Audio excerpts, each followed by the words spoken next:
Hi, and welcome to the Crit Hit Wild podcast, where we cover all things Marvel Crisis Protocol, and we do a new character every week. This week, we're going to be talking about Okoye, and I'm your host, Fred. I'm Brad. And I'm Steven.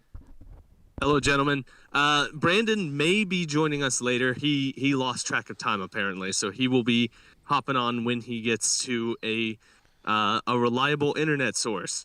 So until then, it's just the three of us. How are the three of you doing? How are you doing, Brad? I'm doing just fine. That's good to hear. How about you, Steven? How are things? I'm fine. It's a wonderful day in Cleveland. So, You're back in Cleveland for the time being. yeah, tomorrow I'll drive back to South Carolina. So, oh boy. Well, drive safe. Yeah. We have some stuff to talk about. Nowhere near as much as we had last time. First off, AMG news. I don't think there's anything. I don't think there's any AMG news to talk about. Not for so MCP. We're still holding out. Right. We're still holding out for the May updates. We'll see what they decide to update. And until then, we're in a holding pattern. So, oh well. Let's talk about upcoming tournaments. So, coming up later this week on Saturday, the 3rd of May, the Richmond Open Grand Tournament will be taking place. This is an LVO qualifier. It's also a 2-day event, and it sounds like it'd be a heck of a lot of fun. I myself will not be able to attend because that is the same day as the BECC, nay, Appalachian Cup finals. So I will be attending those, unfortunately. But I'm wishing all of you who are in the Richmond Open good luck and good dice. Then, coming up later in the month of May, on the 17th, there is a tournament at Lost Legion Games and Comics in South Charleston, West Virginia. That is our local game store. I don't think there's anything special about it. It's just a normal tournament. But we always enjoy it when people come down to visit. We had 10 people show up to our last tournament, and it was a good event. So people should come. Then, coming up on May the 24th, is a tournament in Concord, North Carolina, at the Mighty Meeple. Was there a special rule about this one, or is this a normal tournament, Steven? If I'm remembering correctly, I think this might be an affiliation battle. Okay, an affiliation battle. I remember there was something about it. I didn't write it down in my notes. Oh well. And then coming up on the 31st of May is the first of the next season of the Appalachian Cup. That is going to be at the Fabricators Forge in Pittsburgh, Pennsylvania. And it is going to be the kickoff event for this season. I will be attending, as will many other people. I don't want to speak for anyone. I'll be there. Brad will be there. It's very likely Borka will be there. So, yeah. We're kicking it off this month. Looking forward to it. I guess we're still technically in April, but oh well, whatever. Yeah, so those are the events that are coming up in the near future. All right. Let us move along to games that we've played recently. So, I don't have any because I am a loser and I missed our game night this week. So, Brad, do you have any games that you've played that you want to talk about? I've played 3 games this week. Oh, wow. Yes. So on Thursday, the only people who showed up to play MCP were me and Borka, so we played 2 games. I played Storm X-Men versus Cabal, both games. The first game was really weird because Borka's list, we played 17 points both times. It was Meteors and I don't remember the extract. Something that we could only hold one of. It might have been Inhuman Weapons, but no one made the beam attack all game. So he played Red Skull Master of the World, Baron Zemo, not weird yet, Wrecking Crew, and Apocalypse. Oh, weird. Yeah. Okay, there it got weird there at the end. Wrecking Yeah. Crew is Cabal, though, right? So that's Yes. not too crazy. No, it's just not something he normally plays. I played, He's trying them out. yeah, I played Storm, Psylocke, Nightcrawler, Kitty Pryde, X-23. So I was one wider than him. Like I said, it was a pay to flip. It was his pay to flip, but he had all three of his were pay to flips this time. So He's preparing for the CS matchup. yeah, and I ended up doing quite a bit of damage to my people from the scenario because it was meteors, and still my people kept living on like 1 health, and some of that's like Xavier's dream and stuff like that. But I made very few attacks this game and did a lot of running away from his models and like moving, try to flip, move, try to flip types of things all game to stay ahead on scenario and squeaked out a victory. But a lot of that was just like just barely surviving sort of things. And Yeah. then we played again at 17. This one was maybe Mutant Madmen. No, it was Mcron. It was the new sword, Mcron. And I don't remember what the extract was at all. But I played the exact same list. And he played a much more standard list that he plays. So he had Baron Zemo and Red Skull Master of the World, just like normal. But he played Ultron 2 and somebody else. So that's what? That's 12 points. Ultron 2 makes sense. Yeah. Somebody else, was it Dracula? If it's at 17? No, I think he played 2 models. He must have played Bullseye and another 3-pointer. Hood. Okay. It was Hood. Oh, yeah, that sounds right. Yeah. And there was a point in the game where, like, if I had done one more point of damage to Hood and dazed him, I maybe could have won this game. But his attrition was much better this game, and my guys weren't holding on with 1 life left. And I think he got ahead of me on scenario the first turn, and just stayed slightly ahead of me on scenario for most of the game, and then got enough points that last turn. He needed 2 points to win, and was far enough ahead of me that as long as he got those 2 points, I couldn't like jump him. And he had 3 of the extracts on his people, 2 of them in corners, and the other one was a full health Ultron. I had like 2 activations left, so I'm not getting him. And one of those activations is on the other side of the board. But I got the other extract. I think there were 4. And I flipped all 4 of the Mcrons. So I scored 5 points that turn. But like that wasn't enough to win me the game because he went to 17. He was ahead. And I was like at 15 or something after that. So yeah. It was a well-played game. Once again, I didn't make very many attacks. Tried to pick on the weaker guys, the Baron Zemos and the Hoods and the Bullseyes. Bullseye was probably dead at the end of the game. I don't remember, but he's so easy to kill. He was probably dead. Right. The Ultron Metal Tyrant is so good. He is. He is so good. He is. Like, I don't know what to do about him. He is very good.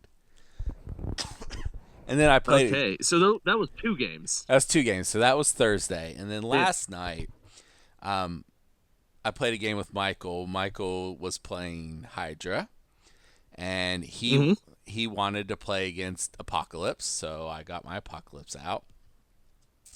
We had Wedding Party, which is the Wide Marefisk, and Hammers. And he had one initiative, so I picked 18. So I played my standard 18-point list, which is Apocalypse, Colossus, Psylocke, Wolverine.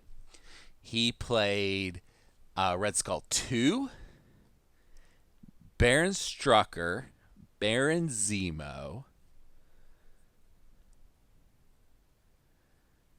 Who else did he play in this game? Angel. Did he play Angel? Angel was very important. Okay. And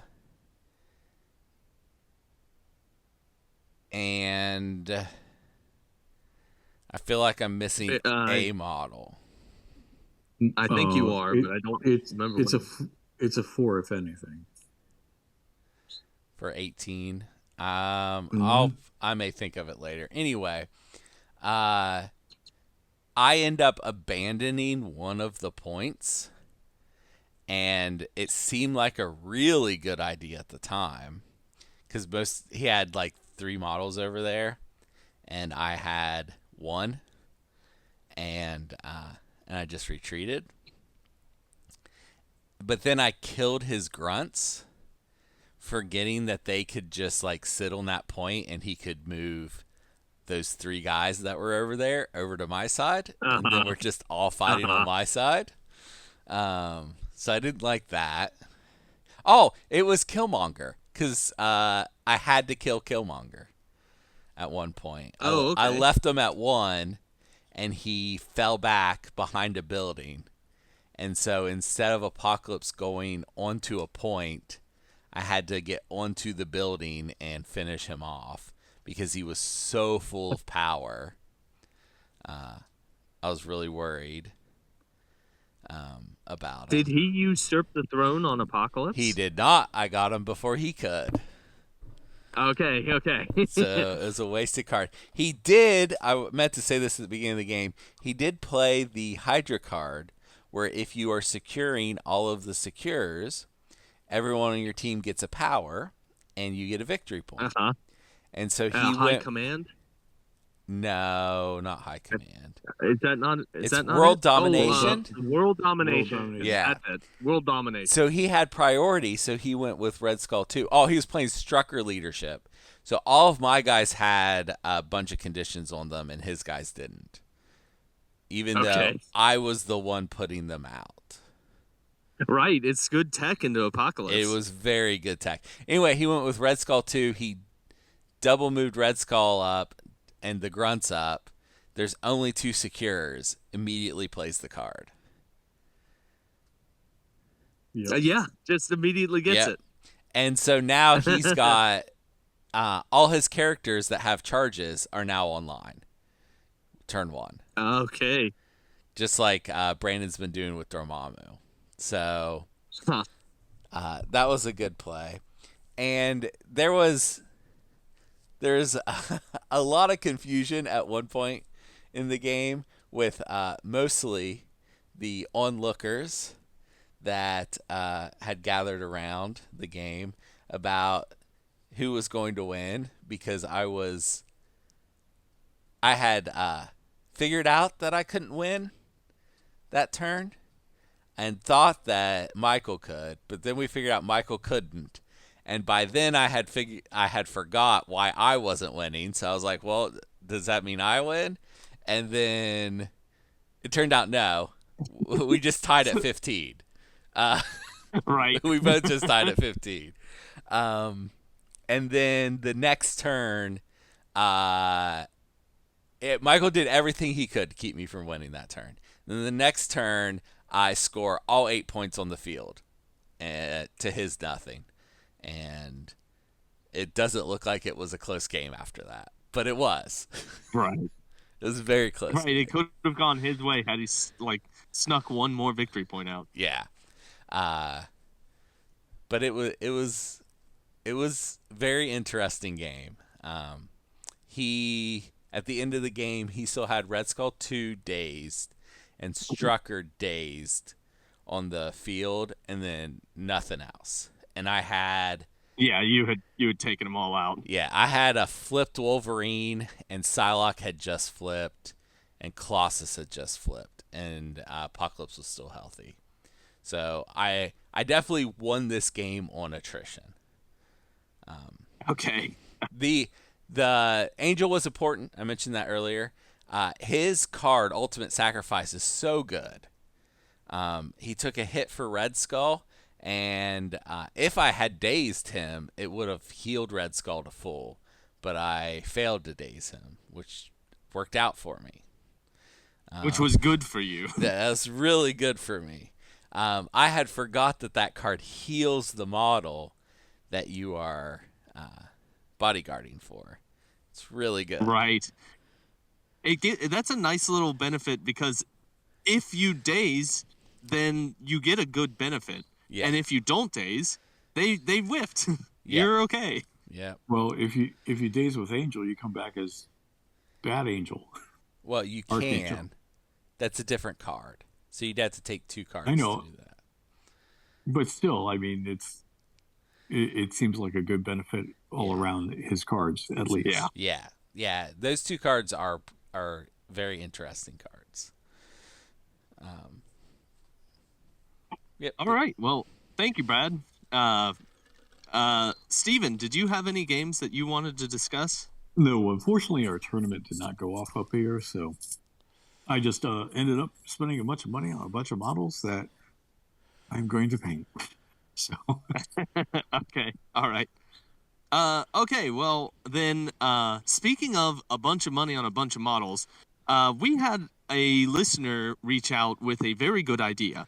And that idea was to go in depth on what our list currently is and what our thought process is going into that list. And in the same vein as the now defunct All According to Plan show that Brandon used to host, let's call this segment... Oh, wait, I messed up. We're going to call this segment All According to Plan. His show used to be called Well Laid Plans. Dang it. Oh, well. So, Steven, why don't you go first? We'll each do this segment once per episode. So, it would get a little bit tedious if we all did it at the same time. But I think that Steven is ready this week to talk about his Spider Foes list. Hey, Steven. yes, What's your plan? what's my plan? Well, Yeah, I've been running a variation of the Spider Foes list for the last 20 games. And you guys have been subject to it and have not liked it as far as I know. He plays them very well. I can say with experience. This list, including tournaments and game night plays for the last 20 games, is 17-3.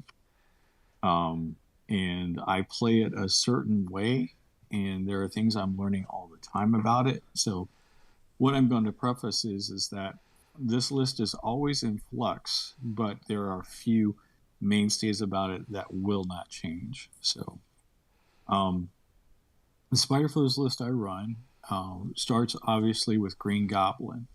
I take him for his leadership. I do not take Dr. Octopus at any time, the Sinister Scientist, as my leader, because, like I said, this list has a certain function, and Dr. Octopus does not fit that function. A lot of people are poo-poo on Goblin, but he has a very high win percentage compared to Doc Ock's Sinister Scientist and the Longshanks, if you're interested in that. But I like him for the fact that he has a range 4 attack that can be either energy or physical. It gives out good conditions, which are Incinerate, Bleed, and Poison. He has access to hit and run on his healthy side, and he also is a medium mover on a medium base, and he has flight, so he's very mobile. And the thing that gets people a lot is his Trick or Treat. And that trick or treat allows him to blow up a piece of terrain that is size 3 or less, that is within 2 of a character that is just moved into that area from an advance, and they suffer a collision, so they have to make a dodge roll. It catches people off guard all the time, and that's range 4 around him, so that's a huge circle. So Goblin, in my estimation, is very, very good for his kit. It does change on the back, which gets a little bit harder to use, admittedly. But along with that, his leadership that he brings is that whenever you make an attack, once per turn, you are allowed to have you are allowed to reroll one of your opponent's defense dice, which can be very devastating.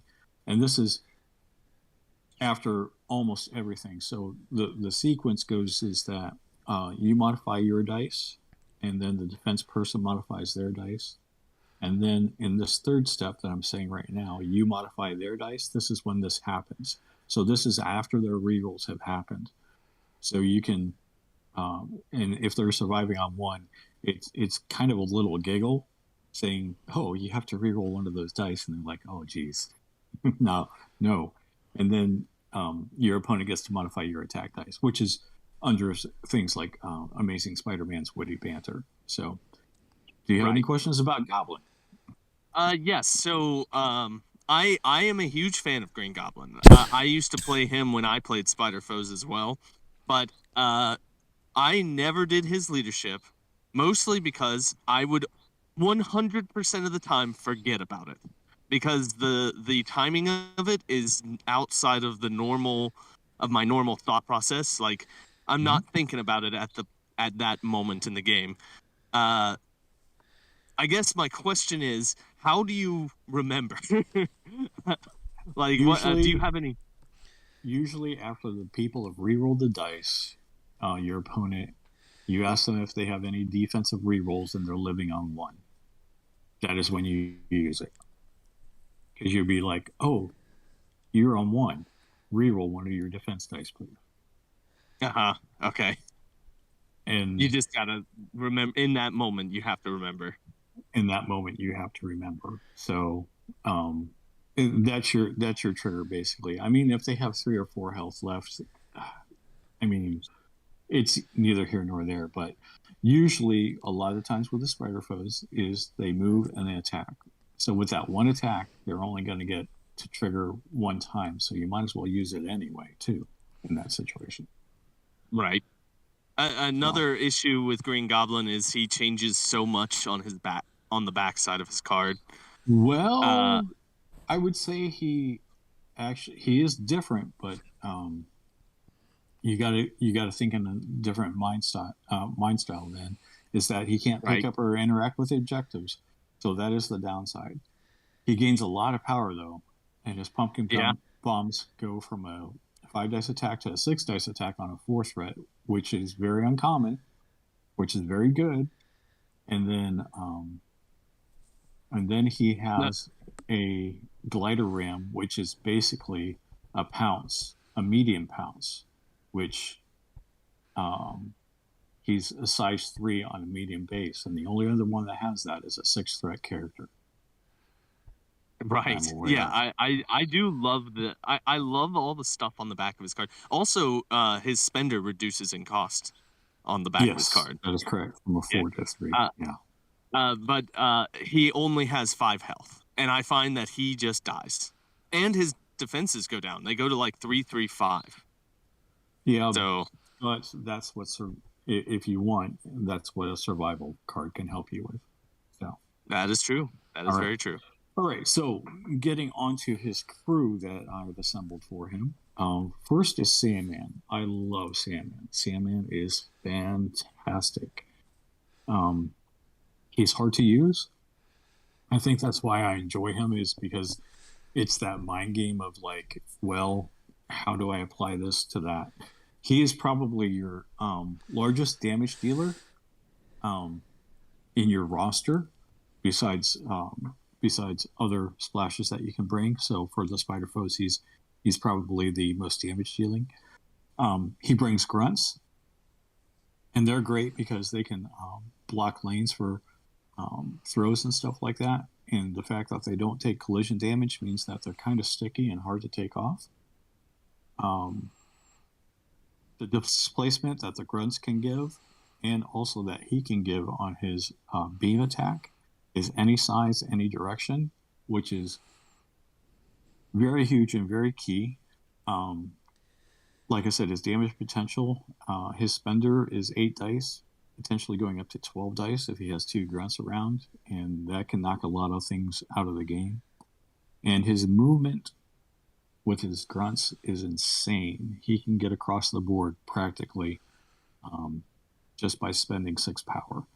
That takes a grunt off the table and then takes another grunt off the table. But if you were expecting him to be, a little bit slow, that is not the case at all. And I've used that effectively to either bring Sandman into a fight or get Sandman out of a fight that he can't win.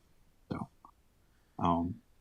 next on my list is, and that displacement's pretty huge for the tricks and traps plays, is what I want to say on that.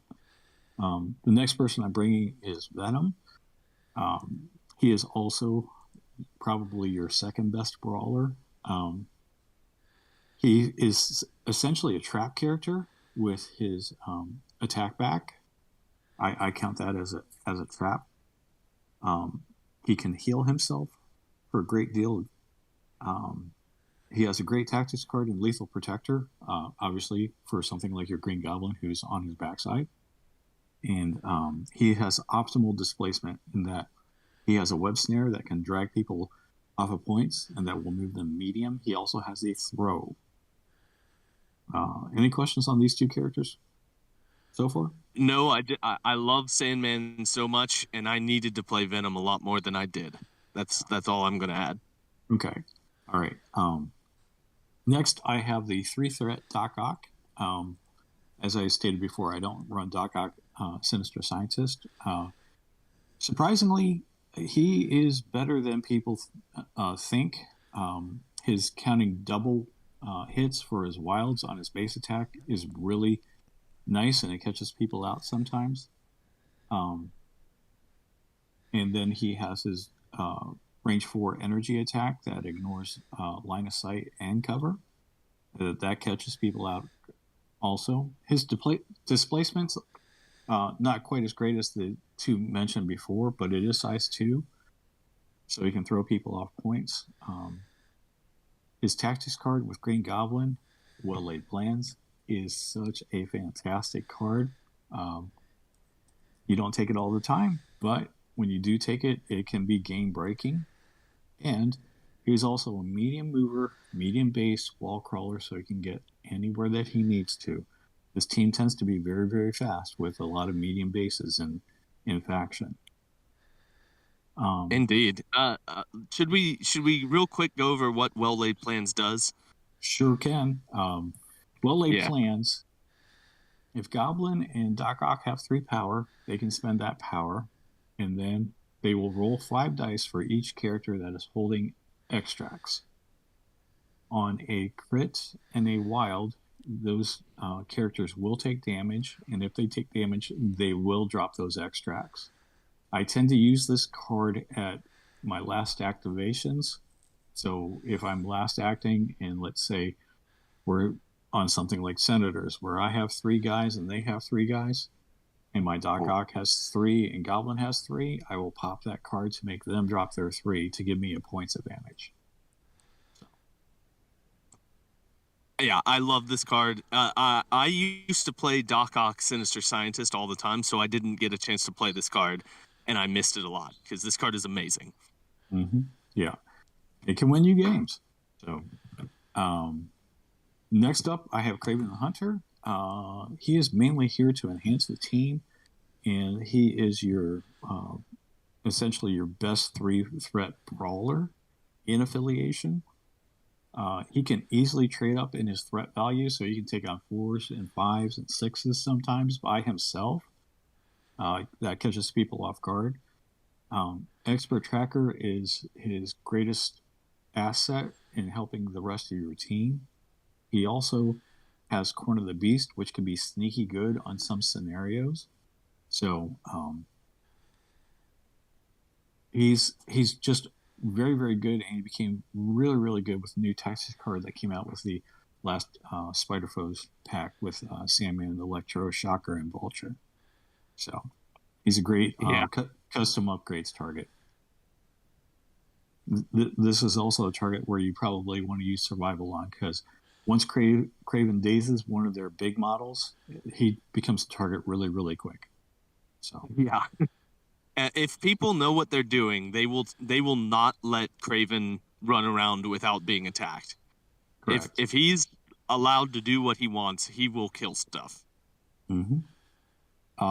Next up, I have Lizard. He is a good extract runner. He has displacement. He is a medium base, medium move again, and a wall crawler. He can get across the board very, very quickly. And he has healing factor, and he has damage reduction. So you're not relying on Lizard to do a lot of damage, but there are some scenarios where I see, like, somebody brings a Hulk. I will actually throw Lizard into Hulk to give Hulk something to do, so the rest of my team can operate. And it works. It actually works. So, because Lizard will not survive a Hulk. I have no illusions to that. Lizard will not do a whole lot of damage to Hulk, so Hulk's dice pool does not go up. But Lizard can stand up a lot longer than the other characters on my list, except for maybe Venom. So, and then next to last on my list, I have Mysterio. He is my favorite character in this list. And people poo-poo on him all the time because he's a small base, small move, but his movement can be insane for his superpowers. He has displacement on his Mystic attack. He's your only Mystic attacker in faction. Like I said, he has movement shenanigans, so if he does damage on his basic attack, he will move a person.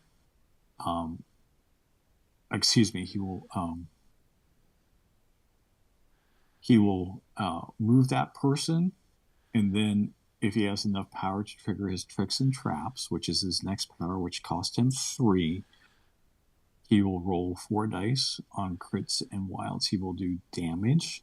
And then if he does damage, he then gets to move small. So it's kind of a double effect. Also, you have to remember, on blanks, he gains power. So even though you might fail on something, his power economy tends to be pretty good. This is on any roll he makes: defense, dodge, trying to flip points. I use him to try to flip points, just looking for a blank, to be honest with you. Like I said, he has that tricks and traps. He's really, really good to send to the middle as your first activation, because people usually don't have the power to spend to reduce his dice pool down to his 1 physical or 1 energy. So they're going against his 5 dice Mystic.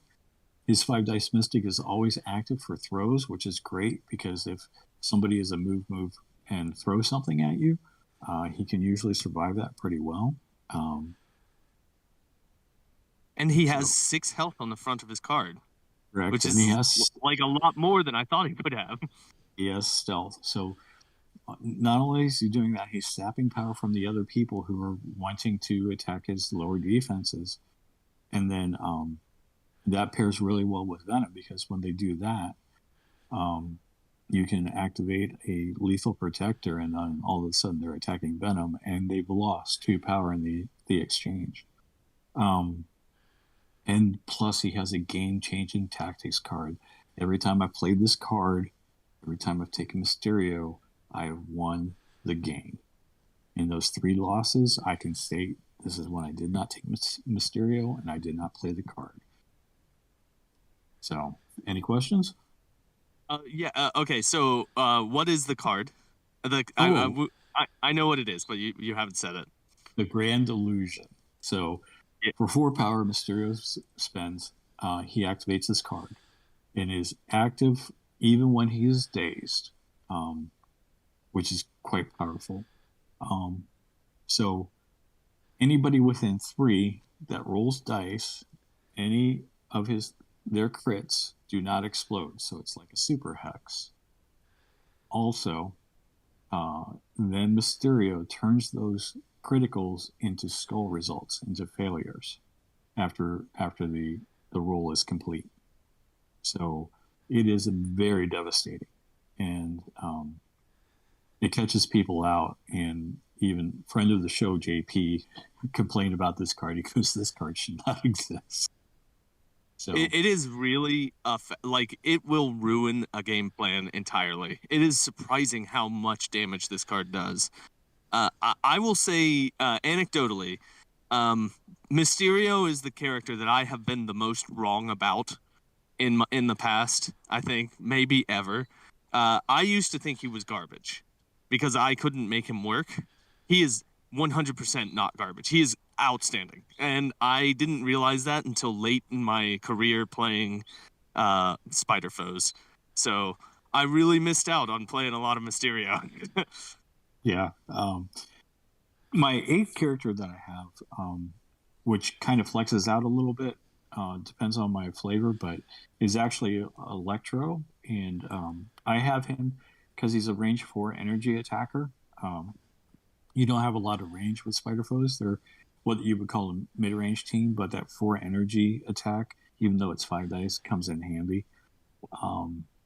He is possibly one of the most insane movers in the game with his Ride the Wires.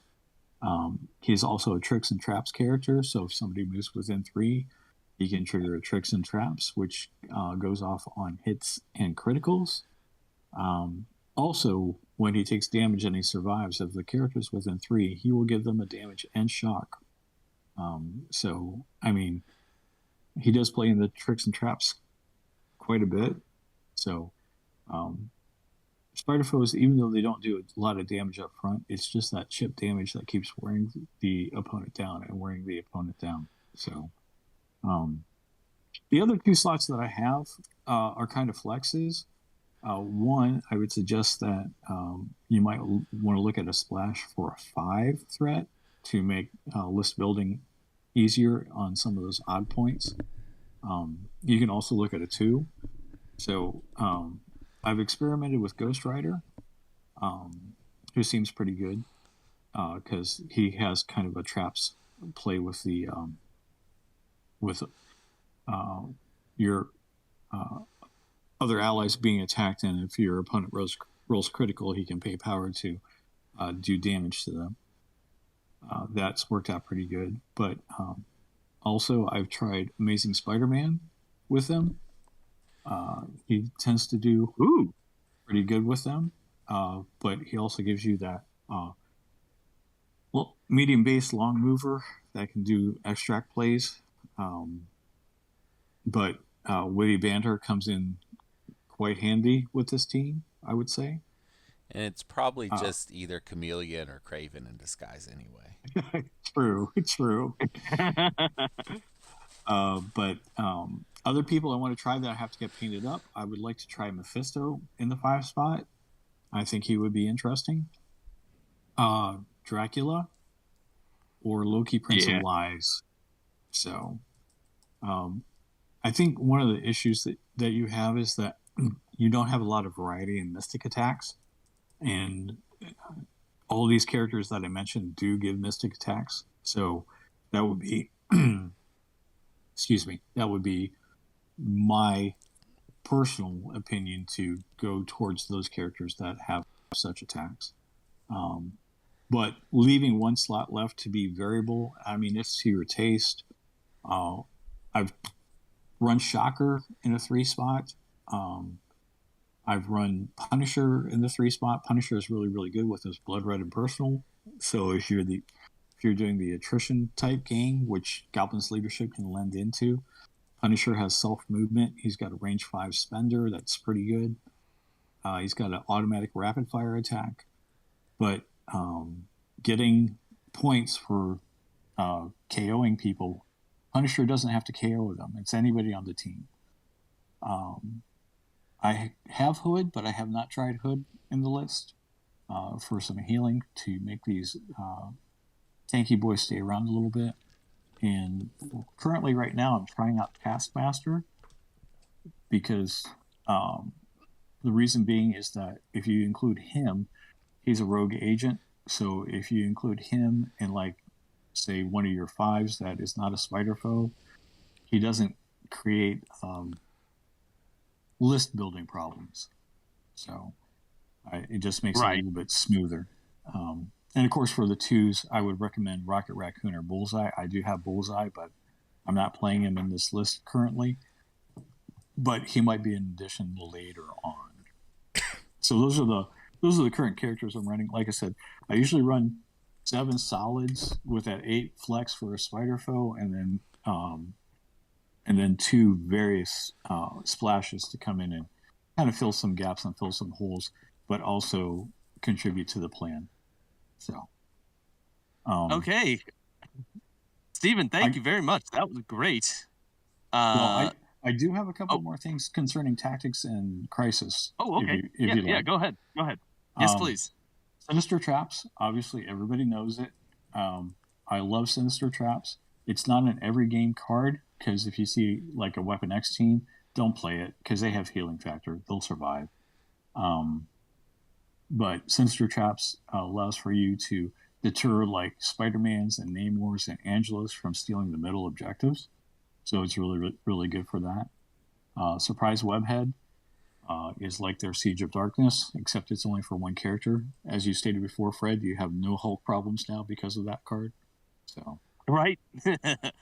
That's your Hulk answer. Custom upgrades, very, very good in Craven, very, very good in Goblin, especially when Goblin's flipped. It just makes your missile characters very, very killy. Well-laid plans we went over, Lethal Protector, and Grand Illusion. Those are basically the 6 ones I take besides my 2 restricteds. And then you got 2 flexes. And then going to the crisis cards, I really like intrusions for this team, especially for Mysterio and Venom being on points together. It makes it very, very hard for people to come there. And Electro is also good on it because when they teleport through, that's a placement. And once they place, they can trigger their tricks and traps or their live wire, or with Goblin's case would be the trick or treat. So if they have terrain around them. So Mutant Madman is another one that I like because all these guys have, a lot of them have 4 physical health, and it's a pay to flip, so it prevents a Kingpin dominated play. And then the last one I usually leave as a flex, so I haven't played the new ones yet, so I guess basically what I'm saying is I play Intrusions and Mutant Madman as staples, and then the third one flexes out.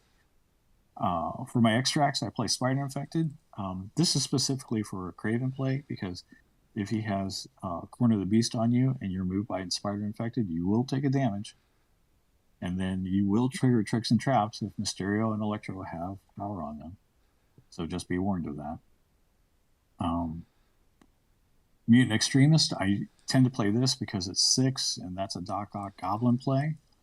And it also makes people only move once. So moving once is kind of plays into the attrition plan. And then that third spot again, I just kind of leave as a flex because, we do have new missions out. And I'm not sure which one would be better than what I'm currently running. So I like to leave it open. So if people would like these suggestions, just know that this is not set in stone, but like I said, there are a couple mainstays and staples that you have to go with if you want to have a successful tricks and traps Spider Foes list. All right. There is one character that is missing that I want to ask your opinion on. Why no Rhino? He doesn't fit this playstyle. Yeah.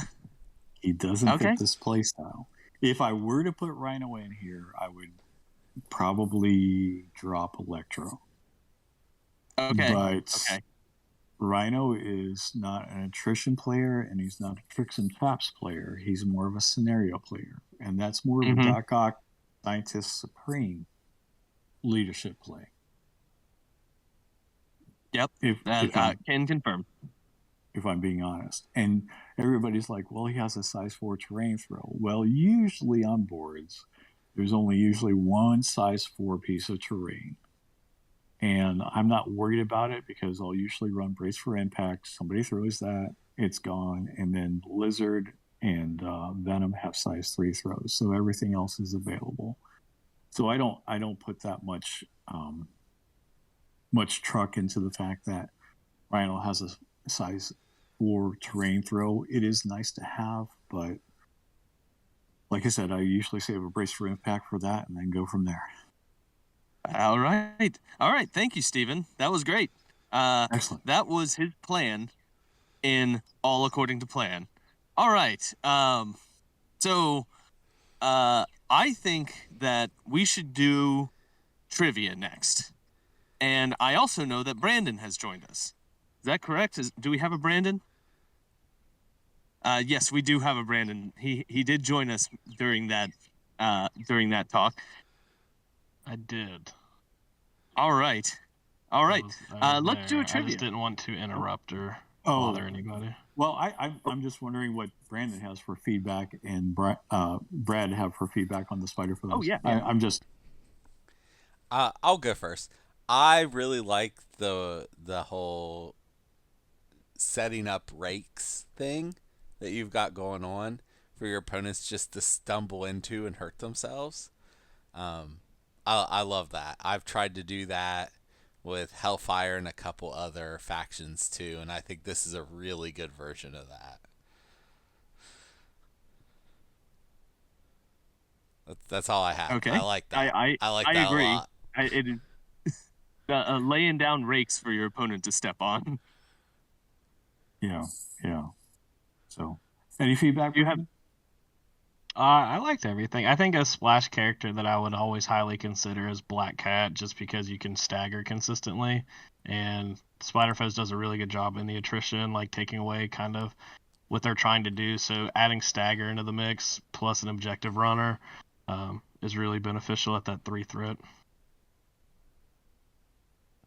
Yep, and it gives a long move. I don't disagree. So, like I said, it's flexible. That's all. And Carnage potential rework. Yeah. Have you considered as a 5 threat that makes mystic attacks, Cassandra Nova? I don't own her, and people have touted that she does a lot of the same things like a Mysterio does. Yes, she's big Mysterio. But why not 2 Mysterios? Why not 2 Mysterios? Because Electro kind of fills that spot, to be honest. Okay.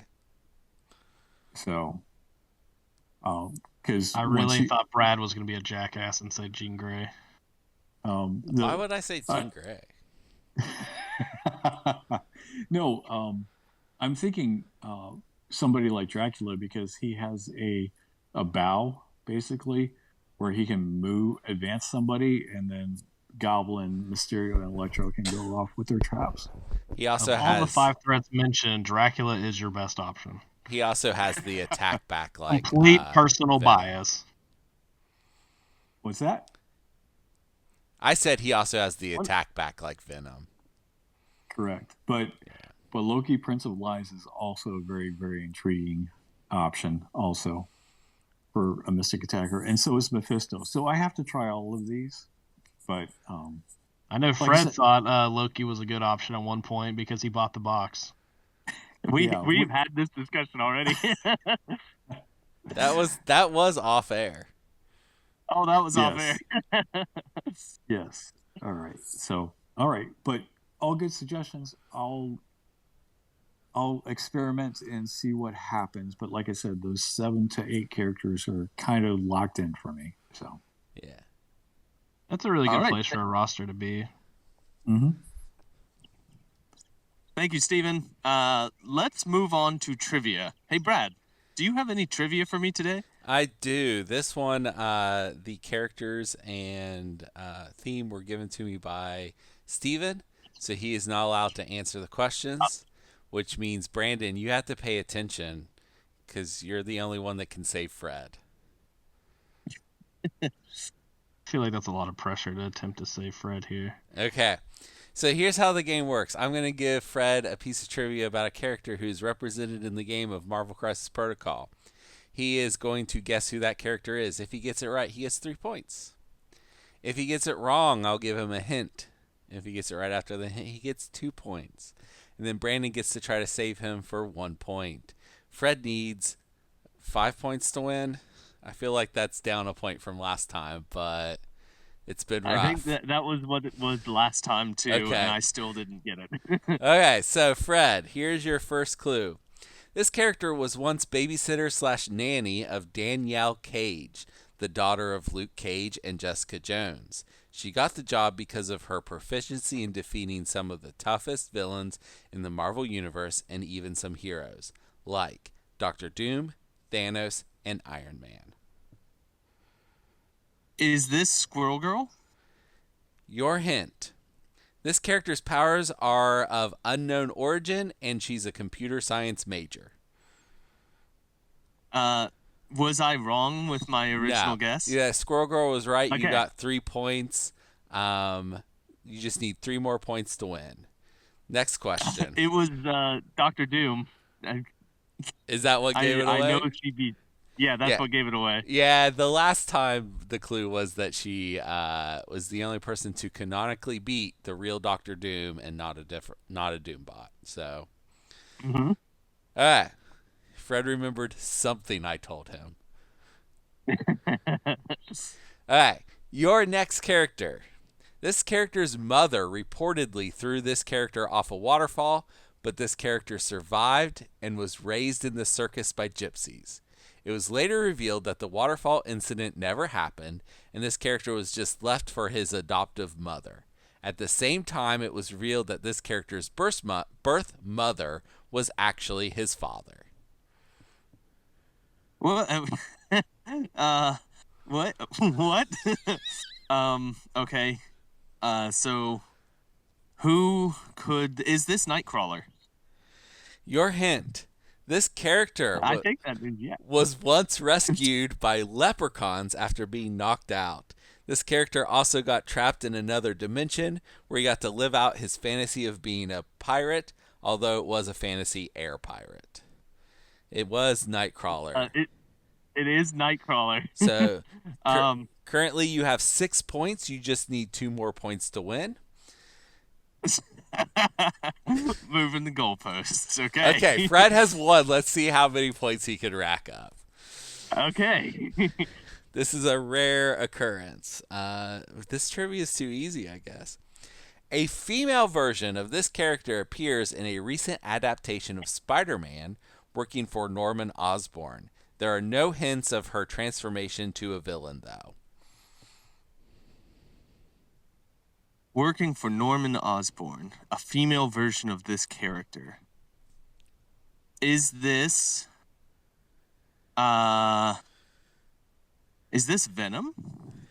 That is incorrect. Your hint. Okay. This character helps Spider-Man with curing Aunt May's radiation poisoning from a blood transfusion from Peter. This was sometime after Spider-Man cured this character's own problems caused by the mixing of DNA several times. Later, this character goes back to their villainous ways and tries to recruit an army of reptiles to do his bidding, but isn't smart enough to read the notes of how to accomplish this. Okay, I think that Lizard is almost too obvious, which makes me think that it's not Lizard, but I'm going to guess Lizard. Lizard is correct. So you have racked up 8 Okay. points. And for 1 bonus point and a perfect 9-point victory, Fred. What do these Oh my god. What do these characters have in common? Okay. All right, hold on. We've got Squirrel Girl, we've got Lizard. And we've got Who is the second one? Nightcrawler. Nightcrawler. It was Nightcrawler. Nightcrawler. I got who there. just to clarify, Fred, it was originally reported that Mystique was his birth mother, and Mystique is in fact Nightcrawler's father. That is what gave it away. Oh, That is what gave it away. For the record, that's why I knew what it was. Okay. So, what do Nightcrawler, Squirrel Girl, and Lizard have in common?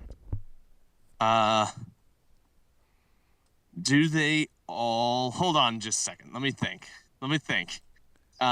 Is it that they all have... What in the world do they have in common? I have no clue what it is that they've got in common. Is it that... Does Squirrel Girl have a push on her builder? Does Nightcrawler? I'm not going to get this one. I think that what they have is... I have no idea. I'm going to just say they all have 4 physical defense. Okay, that is incorrect. So, with 8 out of 9 points, Fred still wins for today. And they all have tails. Oh, God. Oh, God, you're right. They do all have tails. They have nothing else in common. I was sitting here racking my brain. They all have Wallcrawler. Do they really? That's... Okay. Yes. I That's what I thought the answer was. I really don't know. Like, I really thought you were joking, and it doesn't seem like that was the joke, so I was really confused. Yes, they all have Wallcrawler. That's the only thing they have in common. Rules. I didn't feel obligated. Yes, rules-wise. I did not feel obligated to be able to assist in that point of scenario. No, I did that as a joke. Yeah, they all have tails. They do all have tails. That is true. Because Squirrel rolls 3s. You had 2 out of the 3 rolled 4 physical defense. Yeah. Yeah, Squirrel Girl I was wrong about. She only rolls 3. You're right. Very good, Fred. This is maybe the best you're ever going to do. It may be the best I've ever done. Okay, thank you. Thank you, Brad. And thank you, Steven, for putting that together. Okay. So we were discussing whether to do a recalibration matrix on Gambit, but I think that we should skip it for now, and that we should just move right on into the person that we are here to cover today. That person being Okoye, otherwise known as... Oh, daggone it, I moved away from it. Oh, daggone it. Okoye, otherwise known as Okoye. That was easy. Her defenses are 3, 3, and 3 across the board. She has 4 stamina on both sides of her card. She is a threat value of 2. That is very good. She is size 2 and a medium mover. Hey, Brad, why don't you do her attacks? Her first attack is physical. Range 2, 4 dice, cost 0. Gain power equal to damage dealt. Her second attack is energy, vibranium spear blast. Range 4, 4 dice, cost 0. No special rules. And her third attack is a physical vibranium spear thrust. Range 2, 5 dice, cost 4. Wild pierce, wild fury, and she gets to make her strike attack on that wild. Okay. Right. Steven, why don't you do the first superpower? Bodyguard? I'm sorry, I'm walking up the stairs. Oh, okay. Brandon, why don't you do the first superpower? Sure. It's reactive. It costs 2 power. It is Bodyguard. When another allied character within 2 of this character is targeted by an attack, this character may use this superpower. This character becomes the target of the attack regardless of range and line of sight. And why don't you finish out the card? There's not a whole lot left. Her first superpower, Innate. active ability is, innate superpower. General of the Dora Milaje. This character may reroll 1 die on its defense rolls, and then she has martial artist. When this character is defending against physical or energy attacks, Targeting it from within 2, the character adds blanks to its defense roll as it successes.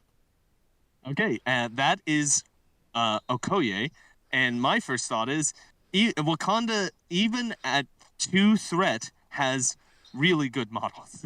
Like everything on this card is good. It even has good bodyguard.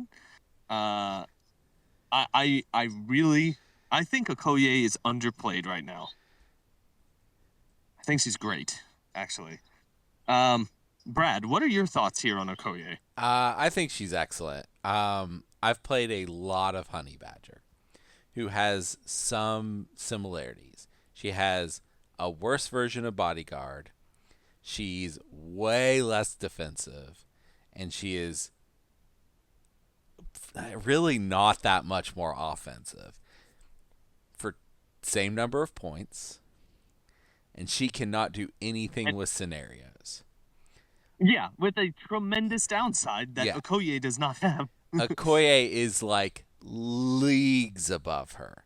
Okoye helps protect your models, will probably survive a hit while it's doing that, so we'll take 2 hits off of a more important model. And while she's doing that, she's probably scoring you some victory points. She is great. She is a very defensive 2-point model, and I love that. I think she's set up to succeed in her very limited role. Right. Yes. Brandon, what are your thoughts here on Okoye? There was a significant amount of time where Okoye was the most played 2-threat model. She was nerfed.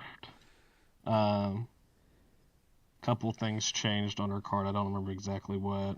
And then some other 2-pointers were buffed during that change. That's when Bullseye became a 2-threat. And then later on, Wong got some adjustments, and there was actually some diversity seeing play. Because for a while, it was just Okoye and Toad at the 2-threat.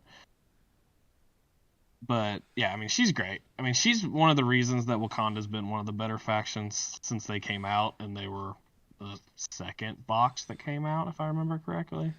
They're the second set of releases, yeah. Yeah, so like they've been out for a really long time, and they've never really been bad, and they've always just kind of been good. And I think she's a huge part of that. We talked about Shuri, and we've talked about Black Panther 1. Having that core of 9 and 3 models is such a good starting point. Or even if you want to play in Baku instead, like you have such a good core at such a low point value.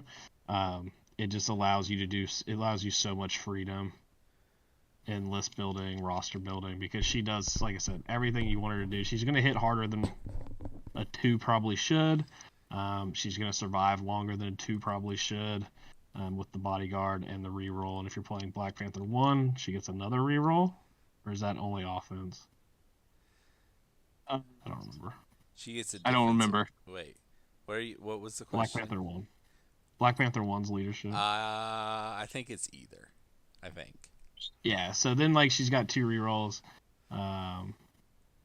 which just like she's super survivable under them. It is attacking, defending, or dodging. She can pay a power and reroll, so she can get effectively 2 rerolls under Black Panther 1. Like she's super survivable in faction. She sees a ton of play there. She used to see a ton of play when people played A-Force, and if A-Force comes back, which it has been somewhat, I think you're going to see a whole lot more of her than you did, because I mean she just does so much for 2-threat. It's insane. Yeah, absolutely agree. Steven, what are your thoughts here on Okoye? Well, referring to Brandon, the things that did change on her were her Vibranium Spear Blast gained her 1 power, which made her essentially broken because gaining that power meant Bodyguard was online turn 1. And then General of the Dora Milaje was reroll 1 dice on defense and attack rolls. So, oh my goodness. Yeah, she was really busted originally. Oh yeah, I mean, like I said, she was everywhere. Like you had to play her. Like I own this box. I never had any intention of playing Wakanda. Like you just played Okoye. I actually did too. I used to play old Okoye all the time. Back when I was very, very young at this game and just starting. One thing that stuck out that I did once is someone used a what's it called? Iron Man's big card attack. Helios laser. Helios laser. Someone was using a Helios laser, and I bodyguarded it into Okoye. That is something that you can do. That feels amazing. Of course, Okoye died, but who cares? She's a 2-threat compared to like a 5 or 4-threat that was targeted. Well, Fred, you made my point. Point for me is the fact that you can spend 2 threat to take the card sacrifice twice in your list. Yep. She's a 2-time sacrifice that you'll pay 2 threat for instead of wasting one of your restricted tactic cards slots on. And you may get lucky and get more than 2. That's true. Correct. With martial artists in a reroll, like there's a pretty good chance that she survives some of these attacks. Yeah, she lives in that world of like she's got the good bodyguard, but she's like arguably better if she has the bad bodyguard. Yeah. Because if you're within 2 of her, she's got under Black Panther 2 rerolls, counting blanks, like on 3 defense dice. Like it's gonna be really tough to get rid of her. So it's kind of that funny scenario of like you play her a little bit more up just because of the bodyguard, like and how much better it gets. I wonder who the first character to have the taunt bodyguard was. Because this bodyguard was an early version, and we haven't seen it for a long time. Because original Steve had it, she had it, and She-Hulk had it. I think it was Luke Cage, to tell you the truth. It was someone like Luke Cage. Colossus's was good bodyguard, and it was nerfed to bad bodyguard. What did Luke Cage? Does Luke Cage have a bad bodyguard? Yeah, I think he does. I don't. Oh no, it was. Okay. Yeah, I know who it was. I know who the first character was. It was Black Dwarf. Oh, that is true. It was Black Dwarf. Black Dwarf. Okay. Luke Cage does have that bodyguard, for the record. Okay. I for some reason I thought he had good bodyguard. Never mind. But we haven't seen this version of bodyguard for a long time. Right. Yeah. Right. Yeah. The other bodyguard is the correct bodyguard. This bodyguard does not make a ton. Like this bodyguard is not makes a ton of sense bodyguard. Yeah, it's also just a little bit too good. Yeah, the other bodyguard incentivizes you to get in the mix, obviously. This bodyguard should really only be reserved for like tactics cards, in my opinion. Yeah, I agree. Because what it means is you can set this next to a model you want to protect, and no matter where they attack that model from, you're bodyguarding it. So, yeah. It makes sense because most of the tactics cards place you, so like you're basically jumping in front of a beam but not moving from behind the person. I don't know, it's weird. Yeah. I think this version of bodyguard should be character specific, like Groot and Rocket. Like if she were to protect the leader, like Black Panther, you know what I mean? Yeah, she can only use it on Black Panther. Well, I mean, we're just theorizing here. What she has is an amazing bodyguard. Yeah. And yeah, I think that this model's amazing. That's all that I can really say. Okoye is just really great. She's of course not going to be out there taking models off the table.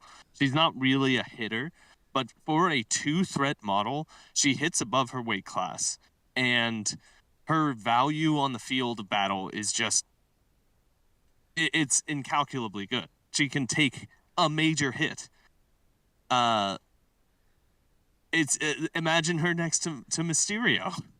They have to pay the 2 attacking Mysterio to attack his physical defense, and then they're attacking Okoye instead. Yep. That's just great. That's just gravy. All right. I don't think there are any tactics cards that we need to discuss with Okoye. Are there any that she has?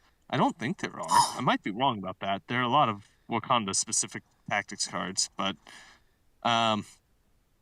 we need to give Okoye a letter grade. She does not have a tactics card, for the record. She does not have it. Okay, that's what I thought. That's what I thought. We need to give her a letter grade. She's great. She's a great 2-threat model. She is in both Wakanda and A-Force. Those are the 2 affiliations that she is in. If you're playing those affiliations, you probably bring her. I don't see why you wouldn't. You probably, she's the best 2-threat in the game if she's in your affiliation. There's no reason not to. I don't know if you could build a list of either of those that would be good without Okoye. I think she might be your starting point leader, Okoye, in both of those factions. Yeah. And for that reason, I'm giving her an A+. I don't think she makes S, just because maybe the original version of her made S, but this version gets A+. Brad, what are your thoughts here on Okoye? I like I said, I think she's very good for her threat and what she does. I think she's absolutely splashable if you want just a cheap bodyguard model, and that's all you care about. That's exactly what this gives you, and you're not spending any extra points on it. I think she's an A. Okay, Brandon, what are your thoughts on Okoye? I think she's amazing. I think she's an auto-includer to affiliations. I'm with Brad, not because of anything other than I don't think a 2-point model is impactful enough to be above an A. Yeah. Okay. And Steven, what are your thoughts? She's good. A-. So, I mean, Okay. there are some game plans she just doesn't fit. And Right. that's okay. Yeah. Right. I think that's where a lot of characters should be. All right. So we're all over the A, but we're all giving her an A. Yeah, that was Okoye. Brad, do you have any comic books that feature our friend Okoye? Feature is a strong word. So Okoye is very much a support character in the comics. She is very rarely even close to featured in a comic. But I do have some comics that feature her about as much as I can. The first one is Black Panther 1998. The most of the series, really. She first appears, it's her very first appearance, in issue 2.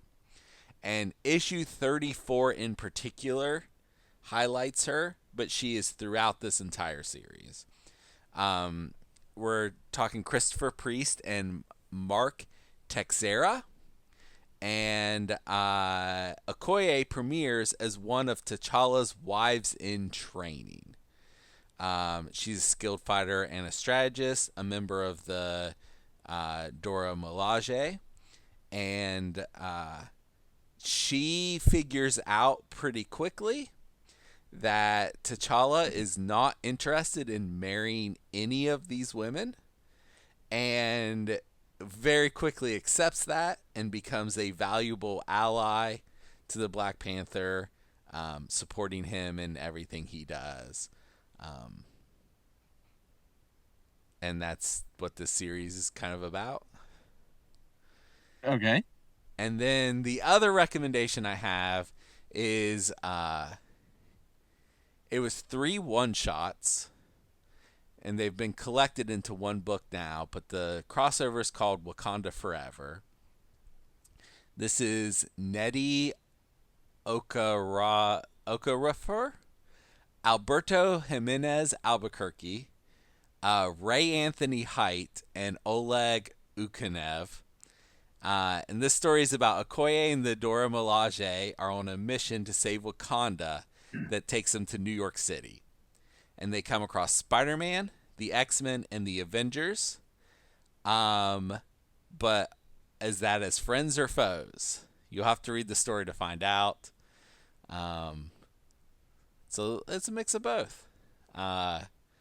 So this is like as much focused on Okoye leading a group of women warriors as you can get. So Okay. I think Black Panther specifically is not even in the comic. If he's in there, it's Okay. barely. Like it is This about, is about them. them. Yeah. Yeah. Was she so obviously in the movie Black Panther, the role of Okoye was pretty awesome. Like it was very Yes. well acted and it was very good. It was the one that you said was about her the most recent one. Was it Wakanda Forever? Is that what it was called? Yes. Was that before or after the movie? After. Okay.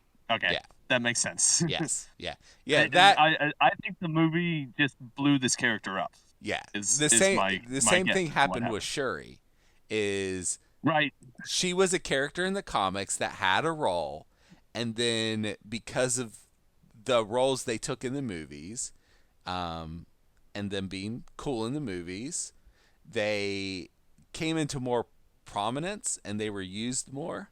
So, like there's a series that's called Agents of Wakanda, and it's about a group of superheroes that are working with Wakanda, and they're kind of like superhero spies, and their leader is Okoye.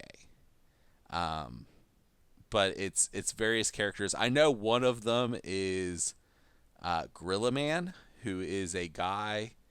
He was a human. He went hunting in Africa and shot a gorilla who happened to be cursed. And anyone who kills him becomes a Gorilla Man. So that's how he got cursed as a Gorilla Man. Okay. Okay. Interesting. So he's one of them, and he's like really hard to kill. But if anyone ever kills him, they'll turn into a gorilla. So. All right then. Interesting. So why I brought up the movie is because what I should be recommending in my non sequitur recommendation is the movie Sinners, also by directed by Ryan Coogler. But here's the thing: I still haven't seen it. Because we were gonna see it today, but sickness has struck my house, and so we did not go out today. Fred. Yes. Casey was telling me it was really good last night, so you should probably go see it. Yeah, I really want to see it. It's supposed to be great, and I'm a huge fan of Ryan Coogler. So I need to see it. But because I did watch a movie today, and it is one that I do want to recommend, especially given recent events in the world. And that movie is the movie Conclave, which is currently streaming on Amazon Prime. Unfortunately, recently, the Pope passed away, and this was after the movie Conclave was made. And we are going to be going through a conclave, and it really got in my head that is something that we're going to have occur in real life. And so I wanted to watch this movie. And it was a great movie. It is, Ralph Fiennes really delivers an amazing performance. It also has Stanley Tucci. This is a very slow, very quiet, and contemplative movie. And it is a good movie to watch if you are in a slow day mood and want to have a thinker of a film that also takes, it treats faith as something that is very, very precious and something to be held on to closely. And that's something that struck me right now very well. And that's what I'm going to recommend, that people go watch the movie Conclave. And that is it for our show today. Thank you, Brad and Brandon and Steven, for joining me. And thank you, everyone out there in podcast land, for listening to my voice. I hope that everyone out there has a wonderful rest of the week. Goodbye.